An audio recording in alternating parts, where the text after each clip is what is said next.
রুহুল কবির রিজভী, তাকে কি বিএনপি ভুলে গেছে? উত্তর, না, বিএনপি তাকে ভুলে নাই।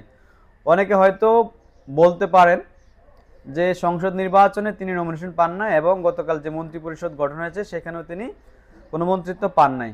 তাই অনেকে আগলা একটা সিম্পিতি দেখানোর জন্য তাকে নিয়ে একটা ইস্যু তৈরি করতে চাচ্ছেন। এটার ব্যাখ্যা হলো, রুহুল কবির রিজভী এমন একজন মানুষ যে দুঃসময়ে একজন মাত্র ব্যক্তি যে আন্দোলন সংগ্রাম চালিয়ে গেছে। তিনি হলেন একটা পিতার মতো, যে পিতা নিজের আগে, নিজের কোনো চাহিদার আগে সে তার ছেলেমেয়ের চাহিদা পূরণ করে, ছেলেমেয়ের চাহিদা পূরণ করার পর নিজের কোনো চাহিদা থাকে না, ছেলেমেয়ের শান্তি তার কাছে শান্তি মনে হয়।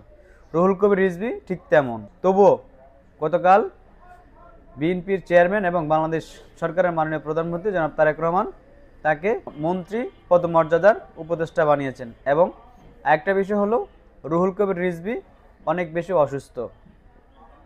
এই অসুস্থতার কারণে এবং রুহুল কবির রিজভীর অনিচ্ছা থাকার কারণে তাকে কোনো সংসদ সদস্য কিংবা মন্ত্রিত্ব দেওয়া হয়নি। তবে এটা নিয়ে তিনি কোনো নাকশ না। তিনি ওই যে সংসারের পিতার মতো সবার ভরণ পোষণের দায়িত্ব নেন, কিন্তু নিজে চিরা জামা চিরা জুতা ব্যবহার করেন ঠিক তেমন। এটা নিয়ে আপনারা সমালোচনা করার আগে রুহুল কবির রিজভী অসন্তুষ্ট কিনা সেটা একটু দেখবেন। রুহুল কবির রিজভী আমাদের বাংলাদেশ জাতীয়তাবাদী দলের সর্বোচ্চ স্থানে আছেন, যেভাবে আমাদের পিতা মাতারা সংসারের হাল ধরেন। রুহুল কবির রিজভী সম্পর্কে এতটুকুই বললাম। আশা করি সবাই কিছুটা হলেও বুঝতে পারছেন।